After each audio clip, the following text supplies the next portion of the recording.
ఒకనాడు Telangana public service commission అంటే ప్రశ్నాపత్రాలు పరీక్షా కేంద్రాలలో ఉండకుండా జిరాక్స్ సెంటర్లలో ఎక్కడ పడితే అక్కడ విచ్చలవిడిగా అమ్ముకుంటుంటే పరీక్షలు రాసిన లక్షలాది మంది నిరుద్యోగ యువకులు ఆందోళనకు గురై ఆందోళన బాట పడుతున్న సందర్భంలో తెలంగాణ పబ్లిక్ సర్వీస్ కమిషన్ ని సంపూర్ణంగా ప్రక్షాళన చేసి ఎలాంటి అనుమానాలకు ఎలాంటి తప్పిదాలకు అవకాశం లేకుండా పబ్లిక్ సర్వీస్ కమిషన్ ని కొత్తగా నియమించి ఆ నియామకాల ద్వారా నిరుద్యోగ యువకులకు ఉద్యోగ నియామకాలు అందించాలన్న ఆలోచన మా ప్రభుత్వం చేస్తున్నది.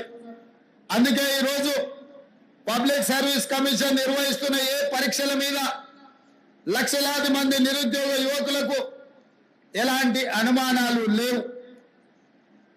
గత 9 సంవత్సరాలు ఉద్యోగ నియామకాల కోసం నోటిఫికేషన్లు ఇవ్వమని కదం దొక్కిన విద్యార్థులు ఈనాడు మన ప్రభుత్వం వెంటనే ఇస్తున్న ఉద్యోగ నోటిఫికేషన్లను మళ్ళీ కొంతకాలం వాయిదా ఇవ్వండి, అన్ని నోటిఫికేషన్లు ఒకేసారి వస్తే మేము పరీక్షలు రాయడం కష్టమవుతుంది, మాకు అన్ని పరీక్షలు హాజరు కావాలి, ఒక దాంట్లో కాకపోతే ఇంకొక దాంట్లో అయినా మాకు ఉద్యోగ అవకాశాలు వస్తాయి అని చెప్పి వాళ్ళందరూ మా ప్రభుత్వానికి విజ్ఞప్తి చేసింది.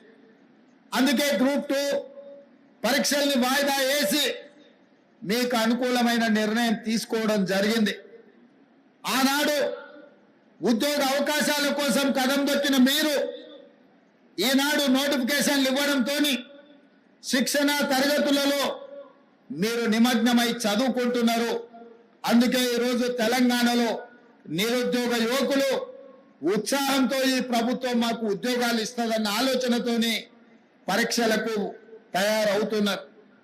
ఈ నేపథ్యంలో తెలంగాణ రాష్ట్రం నూతనంగా ఏర్పడ్డ రాష్ట్రం అభివృద్ధి కాదు, కొన్ని అవలక్షణాలను వ్యసనాలకు బానిసలైన కొంతమంది వ్యక్తులు స్వార్థ ప్రయోజనం కోసం తెలంగాణలో డ్రగ్స్ కానీ గంజాయి కానీ సైబర్ క్రైమ్ నేరాలకు కొంతమంది పాల్పడుతున్నారు. ఇట్లాంటి ప్రత్యేకమైన సందర్భంలో దాదాపుగా 540కి పైగా ఎస్ఐలు ఏఎస్ఐలు ఈరోజు తెలంగాణ సమాజానికి సేవలు అందించడానికి మీరు ముందుకు వస్తున్నారు. అందుకే ఈరోజు మీ పరేడ్ చూసిన ముఖ్యంగా పల్లి భాగ్యశ్రీ మీ పరేడ్ కమాండర్గా ఈరోజు ప్రదర్శించిన నైపుణ్యం మీ అందరిని చూసిన తర్వాత నాకు సంపూర్ణమైన విశ్వాసం కలిగింది.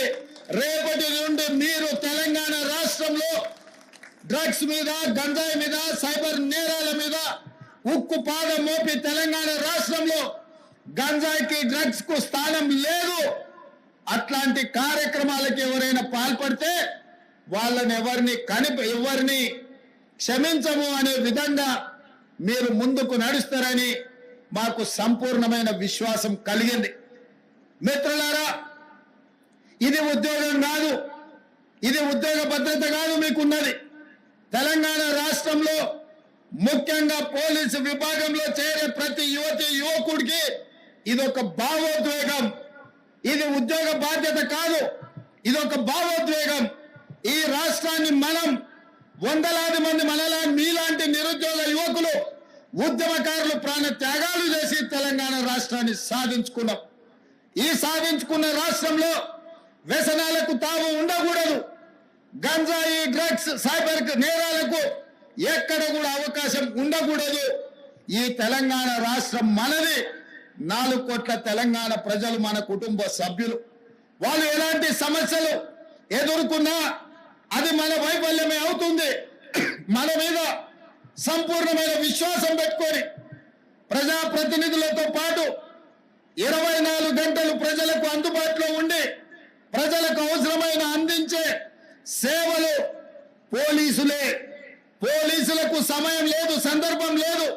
ఏ సమస్య వచ్చినా, వరదలు వచ్చినా, కరువు వచ్చినా, లేకపోతే భూకంపాలు వచ్చినా, శాంతి భద్రతల సమస్యలు వచ్చినా, లేదా మత కలహాలు వచ్చినా, ఆర్థికపరమైన నేరాలు జరిగినా, ఏది జరిగినా ముందు బాగానే ఉండి ఆ సమస్యల మీద పోరాటం చేసేది పోలీసు సిబ్బంది, పోలీసు విభాగం.